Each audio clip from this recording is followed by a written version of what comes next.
الحمد لله وحده والصلاة والسلام على من لا نبي بعده أما بعد فأعوذ بالله من الشيطان الرجيم بسم الله الرحمن الرحيم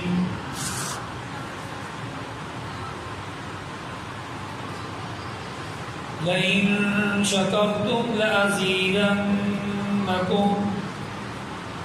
ولئن كفرتم إن عذابي لشديد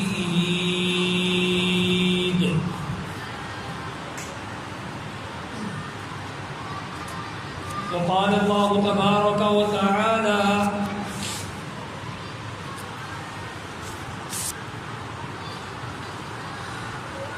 وكان الله شاكرا عليما صدق الله مولانا العظيم قال النبي صلى الله عليه وسلم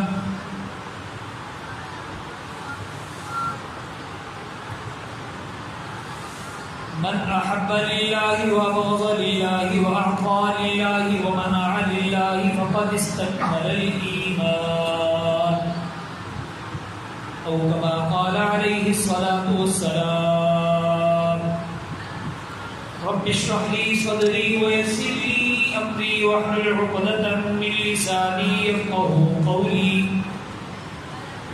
رب زدني علما رب زدني علما رب زدني علما سبحانك لا علم لنا إلا ما علمتنا إنك أنت العليم الحكيم. درود پاک تلاوت.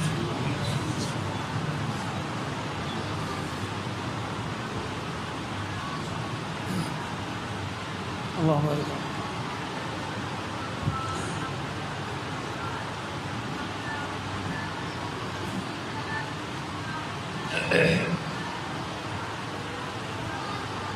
اس آیت مبارکہ اللہ تبارک و تعالی ایک ضابطہ بیان فرما رہے ہیں. رمضان المبارک کی آمد ہے اور رمضان المبارک سے پہلے یہ شعبان کی ہماری یہ آخری مجلس. رمضان المبارک کی اہمیت، رمضان کے مسائل، اس پر تو مستقل دروس اور مستقل جمعے کے بیانات اور مسائل کے تذکرہ تو چلتا رہتا ہے. آج کی نشست میں نعمت کی قدر اور نعمت کی ناقدری، نعمت کے قدر کا فائدہ اور ناقدری کا نقصان، اس پہ مختصر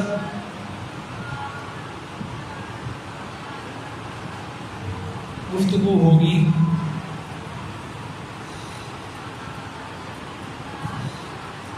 رمضان المبارک ایک ایسی نعمت ہے جو ایک خاص وقت میں میسر ہوتی ہے اور اس کے بعد پھر دوبارہ نہیں ملتی. پھر ایک سال کے بعد دوبارہ قسمت والوں کو نصیب ہوتی ہے. یعنی نماز کا وقت ہے دوبارہ مل جائے گا، ذکر کا وقت ہے ایک وقت نہیں ہو سکا، صبح نہیں ہو سکا، شام کو ہو جائے گا. نوافل نہیں پڑھ سکے ایک نماز کے بعد دوسری نماز کے بعد پڑھ لیں. قرآن کی تلاوت دوپہر صبح نہیں ہو سکی دوپہر کو ہو جائے گی، رات کو ہو جائے گی. یعنی وہ اعمال کیے جا سکتے ہیں. دن میں کوئی عمل رہ جائے تو وہ عمل دوسرے وقت میں ہو سکتا ہے. رمضان ایک خاص ایسا عمل ہے جس کا وقت مقرر ہے، اگر اس میں چند لمحے بھی اوپر نیچے ہو جائے تو پوری نعمت ضائع ہو جائے. رمضان کی آمد سے پہلے رمضان کی اہمیت کو سمجھنا ہے اور رمضان ہمیں کیا پیغام دینا چاہتا ہے، استقبال رمضان کیسے ہوتا ہے، رمضان کی آمد سے پہلے ہمیں کیا تیاری کرنی ہے اور رمضان کی اہمیت کیا ہے، اس کو سمجھنا بہر صورت ضروری ہے. جس چیز کی اہمیت ہوتی ہے، جس کا مستقل مذاکرہ ہوتا ہے، اس کی اہمیت بنتی ہے اور جس کی اہمیت ہوتی ہے اس کی قدر دل میں آتی ہے۔ رمضان المبارک اللہ تعالیٰ کی نعمتوں میں ایک خاص نعمت، ایسی نعمت ہے جس میں حدیث شریف میں آتا ہے، حضور علیہ السلام نے ارشاد فرمایا الصوم لی وانا اجزی بہ، اور ایک روایت میں آتا ہے الصوم لی وانا اجزا بہ، روزہ اللہ فرماتے ہیں کہ روزہ میرے لیے ہے اور اس کا بدلہ میں خود عطا کرتا ہوں۔ یعنی ہر ایک چیز کا کوئی بدلہ، کوئی پیرامیٹر مقرر ہے، اللہ اس کے مطابق عطا کرتے رہتے ہیں۔ روزے کے معاملے میں اللہ فرماتے ہیں کہ روزہ میرے لیے ہے۔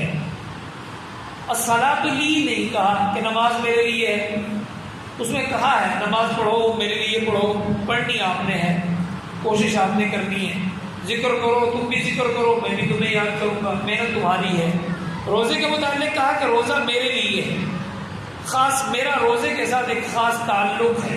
اللہ نے اپنے تعلق کو روزے کے ساتھ ایک خاص نسبت بیان فرمائی ہے کہ روزے کے ساتھ میرا خاص تعلق ہے، وہ انا اجزی بھی، اس کا بدلہ کیا ہونا چاہیے وہ میں خود عطا کرتا ہوں۔ اور ایک روایت میں جس کا ترجمہ مفہوم علماء فرماتے ہیں کہ اس کا بدلہ گنتی میں نہیں ہوتا، اس کا بدلہ میں خود بنتا ہوں، پھر میں خود اس بندے کا ہو جاتا ہوں جو بندہ میرے لیے روزے میں میرے لیے اپنے آپ کو پابند کرتا ہے، میں رب اس بندے کا بن جاتا ہوں۔ پھر وہ میں جانوں اور بندہ جانے، میں نے اس کے بدلے میں کیا دینا ہے وہ میرا اپنا فیصلہ ہے، میں اس کے مطابق اپنی شان کے مطابق فیصلے کرتا ہوں۔ ایک خاص نعمت رمضان المبارک سے پہلے ایک فضا قائم ہو جاتی ہے، ماحول بن جاتا ہے، شیطان باندھ دیا جاتا ہے، معطر ہو جاتی ہے، فضائے جنت میں چراغاں ہو جاتا ہے، حوریں بالا خانوں میں آ جاتی ہیں اور ایک سرور کی کیفیت پیدا ہوتی ہے، روشنی اور چراغاں کا فضا ہوتی ہے، اور پوری دنیا کائنات میں، اس دنیا میں پوری فضا میں فرشتے گھومتے ہیں، ہمیں سمجھ نہیں آتا، ہم سن نہیں سکتے، لیکن فرشتے آوازیں دیتے ہیں، خوشی میں صدائیں چل رہی ہوتی ہیں، ایک عجیب خاص قسم کی ایک فضا پوری کائنات میں پیدا ہوتی ہے، اس میں پھر آوازیں لگتی ہیں، اس میں مغفرت کی بہاریں ہوتی ہیں، گناہوں کی معافیاں اور تلافیاں ہوتی ہیں، رزق کے دروازے کھلتے ہیں اور مومنین کے دلوں کو نرم کیا جاتا ہے۔ اس فضا کا اثر ہوتا ہے کہ مومنین ایک خاص ماحول میں، رمضان کے خاص مہینے میں ایک خاص قسم کی کیفیت کے اندر پائے جاتے ہیں، وہ ایک ماحول خود بخود بن جاتا ہے جو عام 11 مہینوں میں میسر نہیں آتا۔ مثلا ایک آدمی نے کھانا کھانا ہے، بھوکا ہے، یا وہ کسی کو پتہ یہ بندہ بھوکا ہوتا ہے، عام دنوں میں انسان کی وہ سخاوت کی کیفیت ہر ایک کی نہیں بنتی جتنی روزے میں فکر لگ جاتی ہے، پتہ چل جائے کہ اس نے روزہ رکھا ہے اور افطاری کا اس کے پاس سامان نہیں، حالانکہ وہاں بھی کھانے کھلانا ہے، اس کو روزہ افطار کرانا ہے۔ ایک آدمی کے پاس پانی ہے، اب عام طور پر غور کیجیے، ایک آدمی کے پاس پانی ہے، سفر کر رہے ہیں اور دوسرا پانی کی طرف پانی چاہتا ہے کہ مجھے پانی مل جائے، وہ عام دنوں میں اپنی ایک بوتل مختصر پانی سب کو دے دے، ایسا ممکن نہیں ہے، ہر کوئی اپنا اپنا سامان سنبھالے ہوئے ہیں۔ اگر رمضان ہو اور پتہ چل جائے افطاری کا وقت ہے، ایک کے پاس سامان ہے، جو کچھ بھی دے سکتا ہوگا وہ اس میں کبھی بھی بخل نہیں کرے گا۔ یہ فضا ہوتی ہے، ایک ماحول ہوتا ہے، ایک فضا بنی ہوئی ہوتی ہے۔ عام دنوں میں گناہ ہوتا ہے تو عیب بعض اوقات نہیں سمجھا جاتا، رمضان میں گناہ گار گناہ کرتے ہوئے بھی اپنے آپ کو چھپاتا ہے، ایک خاص ماحول کا اثر ہوتا ہے۔ حالانکہ روزہ تو عام دنوں میں بھی ہوتے ہیں، تو ایام 20 کے بھی روزے ہیں، پیر کا بھی روزہ ہے، جمعرات کا بھی روزہ ہے، مسنون روزے تو اور بھی ہیں، لیکن رمضان کے ایک ماحول کا اثر ہوتا ہے۔ میں ماحول کا اثر بتانا چاہ رہا ہوں، ایک فضا اور ایک ماحول کا اثر ہوتا ہے جس کو اللہ پاک ایک خاص وقت کے اندر منور فرماتے ہیں۔ اس نورانی ماحول کی وجہ سے اللہ پاک انسانوں کے دلوں کو معطر فرماتے ہیں۔ اس کے متعلق اللہ پاک نے پہلے تیاری کا حکم دیا ہے، اور یا ایھا الذین آمنوا اتقوا اللہ، اے ایمان والو اللہ سے ڈرو، پہلے سے تقوی کی فضا بناؤ، خوف خداوندی پیدا کرو، گناہوں سے اپنے آپ کو دور کرو، اپنے آپ کو پاک کرنے کی کوشش کیجیے، پہلے سے اپنا ایک ماحول بنائیے۔ اتقوا اللہ یا ایھا الذین آمنوا اتقوا اللہ، اپنے آپ کو تیار کر لیجیے، بچا لیجیے۔ یہ تو ایک جگہ پہ ایک خاص تیاری کے لیے اللہ پاک کا ایک حکم ہے۔ وہی تقوی جس کو عام دنوں میں اللہ نے کہا اور عام وقت میں عام حالات میں ہر ایک کو تیار ہونے کے لیے کہا، جب رمضان کی باری آئی تو رمضان کو بیان کرتے ہوئے بھی اللہ نے یہی فرمایا، یا ایھا الذین آمنوا کتب علیکم الصیام، ہم نے تمہارے لیے روزے مقرر کیے ہیں، کما کتب علی الذین من قبلکم، جیسے تمہارے پہلوں کے اوپر بھی ہم نے مقرر کیے تھے، ان کو بھی ہم نے روزے دیے تھے، تمہیں بھی روزے دیے تھے۔ روزہ کیوں دیا؟ لعلکم تتقون، تاکہ تمہارے اندر تقوی آ جائے، یعنی تقوی حاصل کرنے کے لیے جو 24 گھنٹے ہر آن ہر گھڑی جو حکم چل رہا تھا، اس تقوی کے حاصل کرنے کا ایک خاص سیزن اللہ بیان کر رہے ہیں۔ جو تقوی میں تمہارے اندر دیکھنا چاہتا ہوں، جس تقوی کا میں تمہیں حکم دیتا ہوں، جس کا تقوی کا ہر وقت 24 گھنٹے سارا سال وہ بیان چلتا رہتا ہے، یہ روزہ تمہیں خود اس تقوی کی طرف لے جائے گا۔ روزہ رہنمائی کرے گا تمہاری تقوی کی طرف۔ تم روزہ رکھو لعلکم تتقون، روزے کو تقوی کے ساتھ جوڑا ہے۔ روزے کا نتیجہ بندے کے اندر تقوی آتا ہے، روزے کا نتیجہ ہے کہ بندہ پار ہو جاتا ہے، اس کا اثر ہے۔ جی روزہ رکھ کے ہمیں کیا ملے گا؟ بھئی وہی ملے گا جس کے لیے سارا سال محنت کی، 11 مہینے کی محنت ایک طرف، یا اللہ مجھے تقوی دے دے، یا اللہ مجھے تقوی دے دے، 1 مہینے کی محنت ایک طرف، کیوں؟ اس عمل کے ساتھ اللہ نے تقوی کو جوڑ دی ہے۔ اس کے نتیجے میں اللہ تمہارے اندر تقوی پیدا کرے، خوف خداوندی آئے گی، اخلاص آئے گا، ریا سے بچا جائے گا، گناہوں سے بچا جائے گا، سخاوت عام ہوگی، محبتیں بانٹی جائیں گی، نفرتوں کو دور کیا جائے گا، گناہوں سے اپنے آپ کو بچایا جائے گا۔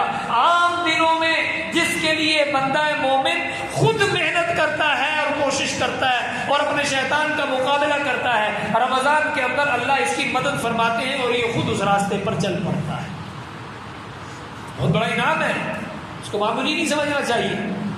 رمضان مومن کے لیے بہت بڑا انعام ہے، جس کے لیے پورا سیزن، پورا سال اس نے محنت کرنی تھی، پورا وقت اس نے محنت اور کوشش کرنی تھی، اللہ نے اس مہینے کے اندر خود اس عمل کے ذریعے اس کی رہنمائی اور اس کی رہبری فرماتے ہیں۔ تو روزہ رکھ، روزہ پکڑ کے تجھے تقوی کی طرف لے جائے گا، کامیابی تیرا مقدر بن جائے گا۔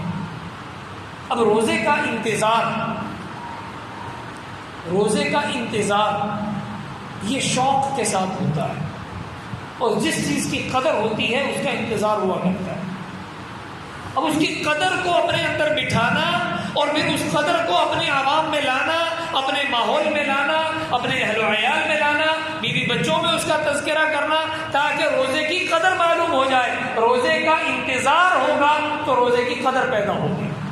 ہمیں انتظار لگ جائے، رمضان آ رہا ہے، رمضان سے پہلے رمضان کی تیاری ہو رہی ہے۔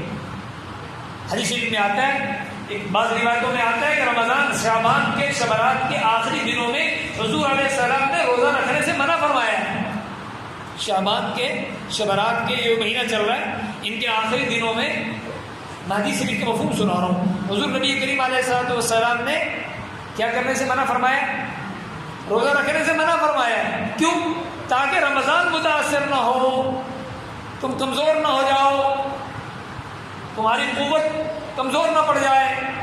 لہذا رمضان شعبان، اگرچہ شعبان میں پورے شعبان روزہ رکھوایا، شعبان کے اندر روزے کی اہمیت بیان کی، اور شروع میں رجب میں دعائیں شروع ہو گئی، اے اللہ ہمیں رمضان تک پہنچا دے، شروع میں دعائیں شروع ہو گئی، لیکن رمضان کے آخری دنوں میں روزہ رکھنے سے منع فرما، شعبان کے آخری دنوں میں روزہ رکھنے سے منع فرما دیا۔ کیوں؟ تاکہ رمضان کے اندر تم مستعد ہو جاؤ، انتظار کرو اب رمضان کا۔ یہ رمضان کے انتظار کے لیے میں کہہ رہا ہوں۔ اب آپ اس سے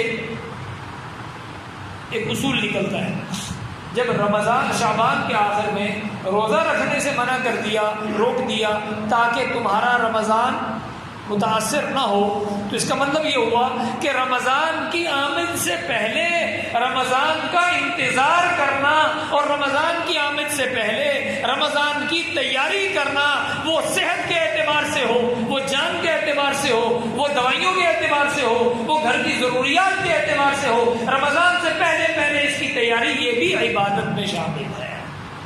رمضان سے پہلے تیاری شروع ہو جائے، میرے گھر کے کام میں نپٹا دوں، میرے روزے آ رہے ہیں، میری پوری فہرست ابھی سے 2-3 دن کے اندر اپنے گھر کی فہرست بنا لی جائے، یہ ہے رمضان کی تیاری۔ بھی روزے آ رہے ہیں، روزے سے پہلے اپنے گھر کے کام نپٹا لو، باہر کے کام پہلے سے پورے کر لو، ضروریات پہلے سے پوری کر لو، دوائی کی ضرورت ہے پہلے سے اپنے معالج سے رابطہ کر لو۔ 100 مسائل ہیں انسان کے ساتھ جڑے ہوئے، کمزوری ہے، نقاہت ہے، تو پہلے سے معالج سے رابطہ کر لو، بھئی میں رمضان کی تیاری کرنا چاہتا ہوں۔ یہ ہے رمضان کا انتظام، اس کی ابھی سے تیاری کی ضرورت ہے۔ اور جب یہ کیفیت بنے گی، اللہ جو میں نے آج تلاوت کی ہے، میں نے رمضان کے اعتبار سے میں نے اس اشارہ عرض کیا ہے، جب اس کا یہ کیفیت بنے گی تو شوق پیدا ہوگا، وہ ایک مقابلہ کرنا ہے۔ یاد رکھیے گا، روزہ شیطان سے مقابلے کا نام ہے، مسلسل مقابلہ ہے، مسلسل مقابلہ ہے۔ روزہ ایک خاص ایسی نعمت ہے جس میں بیش بہا نعمتیں میسر ہونے کے باوجود بندہ اس کو نہیں کھاتا۔ اور بعض علماء نے ایک اور نکتہ لکھا ہے، علماء فرماتے ہیں کہ افطاری کے وقت میں افطاری کرنے سے پہلے افطاری کا سامان اپنے سامنے رکھ کے دعا مانگا کرو۔ کیوں؟ اس لیے کہ جب افطاری کا سامان سامنے ہوگا، ٹھنڈا شربت پڑا ہے، پیاس زبردست ہے، بھوک لگی ہے، کھانا بہت اعلیٰ ہے، جی نقاہت ہے، فروٹ بہت اچھا ہے، لیکن اللہ کا حکم سمجھ کے میں اس کو ہاتھ نہیں لگا رہا، اس کو بھی شیطان دیکھ رہا ہے، بندے کو بھی شیطان دیکھ رہا ہے، اللہ اس کے سامنے دکھانا چاہ رہا ہے، دیکھیے میرا بندہ سب کچھ ہونے کے باوجود میرے حکم کی وجہ سے کسی ایک لقمے کو بھی ہاتھ نہیں لگا رہا۔ اللہ کی رضا کے فیصلے ہوتے ہیں۔ ٹھنڈا پانی اپنے سامنے رکھو، اب دعا کرو، اے اللہ، اور یہ دل میں رکھو، مقابلہ ہے، مضبوط مجاہدہ، مضبوط تقوی رمضان میں پیدا ہوتا ہے، اس کی کیفیت بنانی پڑتی ہے۔ جب روزہ لگنے لگے، جب روزے کی کیفیت محسوس ہو، جب گرمی تپش محسوس ہو، جب بھوک اور پیاس محسوس ہو، فوراً اپنی کمر حکمت باندھی جائے اور دیکھا جائے کہ شیطان کو میں چڑھانا چاہتا ہوں، میں شیطان کی کمر لگانا چاہتا ہوں، میں اللہ کو خوش کرنا چاہتا ہوں، اس میں تھوڑا سا حوصلہ کر کے ہمت باندھ کے کھڑا ہوں گا، اللہ شیطان کے سامنے میرے اوپر فخر کریں گے اور میرا اعزاز مجھے ملے گا۔ اللہ بتائیں گے کہ یہ تیرے مقابلے کے لیے یہ بندہ کمر بستہ ہو کے تیار کھڑا ہے۔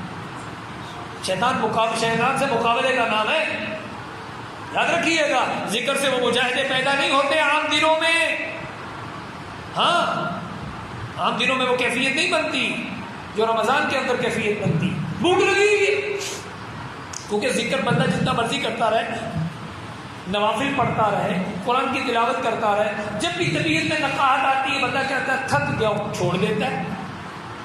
پانی پینے کی ضرورت پڑتی ہے، پانی کو مقدم رکھتا ہے، نعمت میسر ہے نا۔ رمضان کے اندر، روزے کے اندر چھوڑنا چاہے بھی تو چھوڑ نہیں سکتا، استعمال کرنا چاہے بھی تو استعمال نہیں کر سکتا، کیونکہ روزے کو کیسے چھوڑے گا؟ روزہ تو چل رہا ہے نا، اس کو بھوک لگ گئی، روزہ چل رہا ہے، پیاس لگ گئی، روزہ چل رہا ہے، بیماری آ گئی، روزہ چل رہا ہے، حالات بن گئے، روزہ چل رہا ہے، گھر کے کام نکل آئے، روزہ چل رہا ہے، تھکاوٹ آ گئی، کیا اس کو چھوڑ دے گا؟ روزے کو نہیں چھوڑے گا نا۔ تو یہ ایک ایسا عمل ہے جو اللہ پاک خود بخود اس سے کرواتے ہیں۔ عام دنوں میں تو بندہ ہر عمل کو چھوڑ سکتا ہے، تلاوت کرتا رہے، گھنٹہ 2 گھنٹے تلاوت کی، تھک جائے گا، آرام کرے گا، کھائے پیے گا، پانی پیے گا۔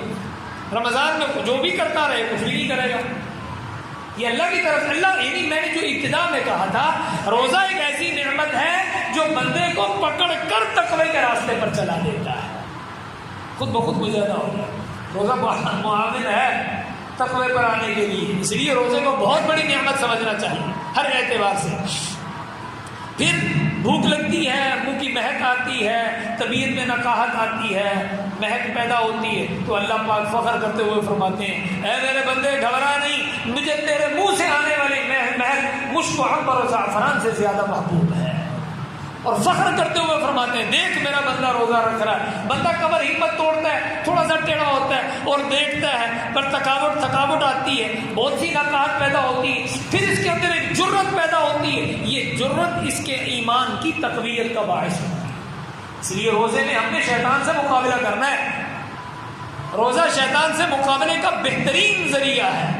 روزہ مجاہدے کا بہترین عمل ہے، روزہ تقوی کی بلندی کا بہترین زینہ ہے، روزہ اعمال کی بلندی اور اعمال میں جان پیدا کرنے کا بہترین سبب ہے، اور اس کا انتظار ابھی سے ضروری ہے۔ شوق پیدا کرنے کی ضرورت، اپنے بچوں میں اس کا تذکرہ ہو، اپنے گھر والوں میں اس کا تذکرہ ہو، بچوں میں اس کا تذکرہ، گھر والوں میں اس کا تذکرہ۔ اور پھر آپ سے درخواست کروں گا کہ روزے میں ہم بھی اپنے اندر نرمی پیدا کر لیں کہ گھر والوں کے اوپر زیادہ بوجھ نہ ڈالیں، ان کو اعمال کی طرف رغبت کیسے دلائیں گے؟ تقریر سے۔ دو طریقے ہیں گھر والوں کو، بچیوں کو، اولاد کو اعمال کی طرف لانے کے۔ ایک یہ ہے کہ ہم وہاں جا کے ان کو کہتے رہیں، اور دوسرا یہ ہے کہ ہم اپنے شوق کو قابو میں کر کے ان سے یہ کہیں کہ جتنا سادہ مادہ ہو سکے بس اس کی تیاری کر لو، میں تمہارے حقوق معاف کرتا ہوں، میری وجہ سے نہیں گھبراؤ، کوئی پریشانی والی بات نہیں ہے، تم جتنا زیادہ عمل میں لگو گے اتنا زیادہ مجھے پسند ہو۔ یہ ہے اس کا ساتھ۔ ایک طرف تم شوق بھی پورا کریں گے، میری افطاری بھی بہت اعلیٰ ہونی چاہیے، سحری بھی بہت لذیذ ہونی چاہیے، اور پھر یہ بھی کہیں کہ وہ گھر والوں کے اعمال بھی بہت زیادہ ہوں، وہ ہماری طرف سے تعاون کیا ہوا؟ اس لیے اس کی بھی درستگی کی ضرورت ہے کہ ہم اس کا تعاون بھی کریں۔ کبھی گھبرانے کی ضرورت نہیں، آپ نے اتنا لمبا معاملہ کر لیا، اتنا زیادہ لمبا چوڑا انتظام نہیں کرو کہ 12 بجے شروع ہوتے اور رات افطاری تک مسلسل تیاری میں نہیں کرو، مختصر رکھو، کوئی بات نہیں، سارا سال کھائیں گے۔ رمضان کھانے کا سیزن نہیں ہے، رمضان بنانے کا سیزن ہے، اسی مختصر پر اکتفا کرو۔ ہم اکتفا کریں گے، گھر والوں کو وقت ملے گا۔ شیخ الحدیث مولانا ذکری رحمۃ اللہ علیہ لکھتے ہیں رمضان کے وقت، رمضان کے اندر ہماری مستورات سارے گھر کے کام کاج کرنے کے ساتھ ساتھ ایک دن میں 10-15 سپارے ایسے ہی پڑھ لیا کرتی تھی۔ تو کیسے ہوتا تھا کہ مردوں کی طرف سے رعایت تھی، پہلے مرد اپنی رعایت کو پیش کریں۔ ہم اپنا مجاہدہ بھی کرنا چاہتے ہیں اور کر بھی نہیں رہے، اس لیے اس کا بھی تیاری کی ضرورت ہے، اس کے لیے بھی کمر ہمت باندھنے کی ضرورت ہے۔ ہم مختصر انتظام کروائیں، ہم ان کو تیار کریں، بھی مختصر انتظام کر لو تاکہ آپ عبادت میں زیادہ وقت لگے۔ اور پھر الذین یذکرون اللہ، مومن کی صفات میں سے صفت ہے کہ وہ اللہ کا ذکر کرتا ہے، قیاما وقعودا وعلی جنوبہم، وہ کھڑا بھی اللہ کو یاد کرتا ہے، بیٹھا بھی اللہ کو یاد کرتا ہے، لیٹتا ہے تو اللہ کو یاد کرتا ہے۔ یہ رمضان میں بہترین موقع ہوتا ہے کیونکہ روزے کے ساتھ ایک عمل 70 گنا اللہ کے ہاں محبوب ہوتا ہے۔ بس جب بیٹھے ہیں اللہ اللہ اللہ مسلسل زبان پر جاری، سبحان اللہ وبحمدہ سبحان اللہ العظیم زبان پر جاری، باتیں کرنے کی بجائے سبحان اللہ الحمدللہ اللہ اکبر زبان پر جاری، باتیں کرنے کی بجائے اپنی لہو و لغو میں باتیں، بھائی روزہ بڑا لگتا ہے، بڑے لمبے دن آ گئے، چھوٹے دن آ گئے، پارشانی، بھئی یہ ساری باتیں میرے کرنے سے ماحول نہیں بدلے گا، یہ غیر ضروری باتیں ہیں۔ شیخ الحدیث رحمۃ اللہ علیہ کے ہاں چونکہ یہ ہمارا تعلق یہاں سے دادا مرشد کے ساتھ، اس لیے میں حوالے اپنے ہی خاندان کے زیادہ دیتا ہوں۔ شیخ الحدیث رحمۃ اللہ علیہ کے ہاں رمضان المبارک میں مستقل بولنے پر پابندی عائد ہو جایا کرتی، جرم تھا۔ ہمارے خانقاہ کربوگا شریف میں شیخ مفتی مختار الدین شاہ صاحب دعوت برکاتہ العالیہ کہ ہاں رمضان المبارک میں بھی اور عام طور پہ بھی بالخصوص رمضان کے اندر ہزاروں کے مجمع میں بھی آواز نہیں نکلتی اور ہزاروں کا مجمع کھانا کھا جاتا ہے، شور پر پابندی ہوتی، آواز نکالنے پر پابندی ہوتی، مستقل افراد متعین ہوتے ہیں جو اشارے کر رہے ہوتے، مستقل افراد متعین ہوتے ہیں۔ اس کے لیے تیاری کرنی پڑتی ہے، ماحول میں آنا پڑتا ہے، یہ ہاسپٹل میں اپنے آپ کو پیش کرنا پڑتا ہے تاکہ میری پریکٹس ہو جائے، میرا نفس میرے قابو میں آ جائے، مجھے شفا نصیب ہو جائے۔ اس کے لیے خانقاہوں میں جانا پڑتا ہے، اس کے لیے افراد کا انتخاب کرنا پڑتا ہے، اس کے لیے مشاہد کے قدموں میں پہنچنا پڑتا ہے تاکہ میں مریض ہوں، میرے مرض کا مجھے علاج مل جائے، وہ مجھے بتائیں کہ ایسے کرو، اور میرے اوپر پابندی عائد ہوگی۔ جب تک پابندی عائد نہ ہو ترقی نہیں ہوا کرتی۔ بچے کا پابندی نہیں کریں گے، بچے کامیاب کیسے ہوں گے؟ جب بچہ چھوٹا وہ کامیاب نہیں ہو رہا، جس کا ابھی عمر 8-10 سال کی ہے اور جس کے نفس کو 40-50 سال 45 سال گزر گئے، وہ آزادی میں کیسے اپنے آپ کو بنا پائے گا؟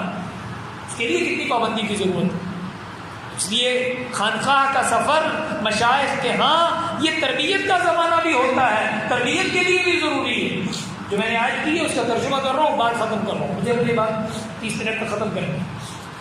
اللہ فرما رہے ہیں لئن شکرتم لازیدنکم، تم شکر کرو گے، اگر تم شکر کرو گے، لازیدنکم، دوہری تاکید سے اللہ نے کہا ہے، لام شروع میں لائے پھر نون ثقیلہ درمیان میں لائے، یہ عربی کا اصول ہے۔ موسٹ ڈگری، اپر لیول کی ماسٹر ڈگری اللہ دے رہے ہیں، لازمی ضرور اگر تم شکر کرو گے تو میں ضرور ضرور تمہارے شکر کا تمہیں نفع دوں گا، اور نفع یہ ہوگا کہ تمہاری نعمت کا اضافہ کر دوں گا۔ شکر کیا ہوتا ہے؟ اصل تو مجھے موضوع اس بات پر لانا تھا کہ شکر کیا ہوتا ہے، لیکن میں رمضان کی آمد سے پہلے مجھے کہا گیا کہ رمضان سے پہلے رمضان کی کچھ بات ہو جائے، تو میں نے اس اعتبار سے ذرا تھوڑی گزارش عرض کر دی۔ اس میں اپنے شیخ، میری عادت ہے کہ میں اپنی بات کرتے ہوئے اپنے شیخ استاد مکرم حضرت مولانا سید مفتی مختار الدین شاہ صاحب دامت برکاتہم العالیہ کے ہی اقوال و فرامین اور ان کے ہی اشارات کو نقل کرنے میں اپنے لیے سعادت سمجھا کرتا ہوں، اس لیے میں انہیں کا اشارہ نقل کرتا ہوں۔ عادت بھی رہی الحمدللہ، 25 سال سے تعلق اور لکھنے کا بھی ایک شوق ہے حضرت کے اقوال اور فرامین، تو اس لیے حضرت کے قدموں میں بیٹھ کر، اپنے شیخ کے قدموں میں بیٹھ کر وہ ہر بات کو اور ہر آیت کو اور ہر بیان کو اور حضرت کا فرمان یاد آ جاتا ہے۔ حضرت شکر کے اوپر ایک بات فرمایا کرتے ہیں، جو ہمارے مفتی مسعود صاحب تو چلو ماشاءاللہ کربوغا شریف میں بیٹھے ہیں، ہم کربوغا شریف والوں کا جملہ آپ کو نقل کر دیتے ہیں، یہ تصور لیے ہوئے کہ ہمیں اللہ پاک ان کے فیض و برکات سے ہمیں بھی منور فرمائے۔ شیخ فرماتے ہیں شکر کیا ہے؟ شکر کے اوپر بڑی لمبی کتابیں لکھی جا سکتی ہیں۔ شکر کہتے ہیں، شکر کے بعد پھر کسی نعمت کا اظہار نعمت کرتے ہوئے نعمت کا شکریہ ادا کرنا، شکریہ ادا کرنا۔ حضرت ایک عجیب بات فرماتے ہیں، حضرت مفتی صاحب فرماتے ہیں شکر یہ ہے، توجہ میں بات ختم کرنے کے قریب جا رہا ہوں، شکر یہ ہے کہ جو نعمت آپ کو میسر آئی، توجہ رکھیے گا، بڑا آخری جملے میں سمیٹنا چاہ رہا ہوں، شکر کی تعریف کرتے ہوئے جو نعمت آپ کو ملی ہے اس نعمت کی اسی وقت میں قدر کرنا یہ شکر کہلاتا ہے۔ پورا بات سمجھ لیجیے، جو نعمت آپ کو ملی ہے اس نعمت کی قدر کرنا، اسی وقت میں اس نعمت کی قدر کرنا، یہ کیا ہے؟ اس کو میں عام چیزوں میں لے کے جاتا ہوں۔ اللہ پاک نے سائیکل دی ہے، موٹر سائیکل دی ہے، اس کا درست استعمال، اس کو ذرا لے کر آئیے ذرا اپنی معاشرتی زندگی میں۔ گھر کی چیزیں دی ہوئی ہیں، اس کا درست استعمال۔ اللہ نے کپڑے دیے ہیں، سامان دیے، اس کا درست استعمال۔ موبائل دیا، اس کا درست استعمال۔ پنکھے دیے ہوئے ہیں، درست استعمال۔ جوتی دی ہوئی ہے، درست استعمال۔ گاڑی دی ہوئی ہے، ٹھیک استعمال۔ وہ خیر ہے، کوئی نہیں، دبڑ گسا لائی جو، نہیں، یہ تو اللہ کی نعمت کی ناقدری ہے۔ شکر یہ نہیں ہوگا، شکر یہ ہے کہ جو نعمت ملی ہے میں نے عام معاشرتی نعمت پر لے کر گیا ہوں، ورنہ آنکھوں کی قدر، زبان کی قدر، بدن اعضاء کی قدر، پورے بدن کی قدر، وقت کی قدر، عمر کی قدر، یہ ہم سنتے رہتے ہیں۔ میں کہہ رہا ہوں معاشرتی زندگی میں جو چیز بھی مجھے ملی ہے وہ کس کی طرف سے ہے؟ کس کی طرف سے ہے؟ بندے کو ملنے والی ہر چیز اس کے لیے نعمت ہے، اور ہر نعمت کس کی طرف سے ملتی ہے؟ اونچی آواز سے اللہ کی طرف سے۔ اور اللہ کی نعمت ملی ہوئی نعمت کی قدر کرنا یہ اس کا شکر کہلاتا ہے۔ بس اس کی قدر کر لیجیے، اس کا درست استعمال، اس کی قدر۔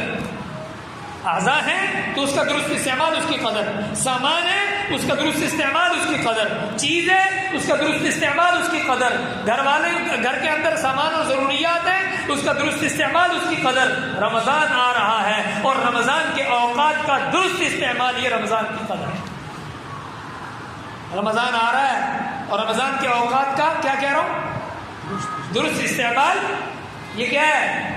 رمضان کی قدر۔ رمضان کی قدر کیسے ہو؟ رمضان کی قدر کو کپڑے لے کر رمضان کی قدر نہیں ہوا کرتی کہ میں خوبصورت بن جاؤں، اچھے لباس پہن لوں اور میں رمضان کی قدر، رمضان کے اوقات کا درست استعمال۔ تراویح کا وقت ہے، پوری تراویح پڑھنی ہے۔ تہجد کا وقت ہے، اللہ سے مانگنا ہے۔ ایک ہماری کمی یہ ہے کہ ہم اللہ سے مانگے بغیر خود کام کرنے کی کوشش کرتے ہیں۔ نہیں، یہ بھی اللہ سے مانگیے، اے اللہ روزے آ رہے ہیں، مجھے ہمت عطا فرما دے۔ اے اللہ میں سال میں تو تہجد نہیں پڑھ سکتا، رمضان میں تہجد کی نیت کرتا ہوں، اے اللہ تم مجھے تہجد کی توفیق نصیب فرما۔ میں پوری تراویح پڑھنا چاہتا ہوں، مجھے ہمت عطا فرما۔ میں روزے میں تیرے لیے اتنے قرآن پڑھنا چاہتا ہوں، مجھے یہ بھی تو اللہ سے مانگیے۔ ہم اپنے آپ کو اپنے حوالے چھوڑ دیتے ہیں، ٹھیک ہے جو وقت مل جائے اس کے مطابق کرتے ہیں، نہیں، ارادے باندھیے، میں ایک قرآن ختم کروں گا، میں اتنی تسبیحات پوری کروں گا، میں اتنے نوافل کا اہتمام کروں گا، میں اتنے لوگوں کو کھانا کھلاؤں گا، جو بھی جس کو جو چیز نعمت ہے اس کے مطابق استعمال کیجیے۔ اور چند چیزیں ضروریات میں سے ہیں۔ نمبر 1، قرآن کی تلاوت۔ رمضان کو قرآن کی تلاوت کے ساتھ خاص تعلق ہے، کثرت تلاوت۔ حضور علیہ السلام کے اعمال میں اما عائشہ فرماتی ہیں عام دنوں میں وہ تلاوت کی وہ کیفیت نہیں ہوتی تھی جس درجے پر رمضان کی کیفیت ہوتی ہے۔ مستقل ابھی سے ارادے باندھ لیجیے، اے اللہ میں ارادہ کرتا ہوں میں 1 قرآن ختم کروں گا، میں 2 قرآن ختم کروں گا، میں 3 قرآن، جتنا بھی ہو سکے 1 قرآن کم از کم، روز کا 1 سپارہ، اور اس کو 5 نمازوں کے اندر تقسیم کر لیں، ہر نماز کے بعد 1 پاؤں عادت بنا لیں، تقسیم ہی کرنا ہے نا، نماز پڑھی، سلام دے رہا، قرآن پکڑا، بس 1 پاؤں پڑھ لیا، 8-10 منٹ لگے، روز کا 1 سپارہ ہو جائے گا، جو بھی ترتیب بنے، لیکن ابھی سے اس کا ارادہ، نظم الاوقات بنائے جائیں، کوشش کی جائے۔ بھائی ارادے کے اوپر بھی تو اللہ پاک نیکیاں عطا فرماتے ہیں، تو ارادے تو کریں گے، ارادے کی کوشش کریں گے انشاءاللہ۔ ابھی سے اس کا ارادہ، میں افطاری کا انتظام بڑا لمبا چوڑا کرنے سے پرہیز کروں گا، مختصر کرنے کی کوشش کروں گا، اپنے اعمال کو بھی اوقات کو بھی کام میں لانے کی کوشش کروں گا، گھر والوں کو ترغیب بھی دوں گا اور ان کے لیے آسانی بھی پیدا کروں گا، اور اپنے حقوق میں گھر والوں کے لیے رعایت بھی کروں گا۔ بھئی آپ دیکھیے رمضان کا مہینہ ہے، روزہ رکھا ہوا ہے، آپ کو بھی تپش گرمی لگ رہی ہے، گھر والوں کو بھی تپش گرمی لگ رہی ہے، لیکن میرا شوق ہے کہ میرا کاٹن کا کپڑا وہ استری ہونا چاہیے، اس میں جو 8 گھنٹہ لگے گا اس کا میرا زور ہے، پھر میں غصہ بھی کرتا ہوں، تو رمضان کا ایسے غصے کم کر لیجئے۔ بھئی کچھ تبدیلی آنی چاہیے نا، تو تبدیلی کی کوشش کریں گے انشاءاللہ۔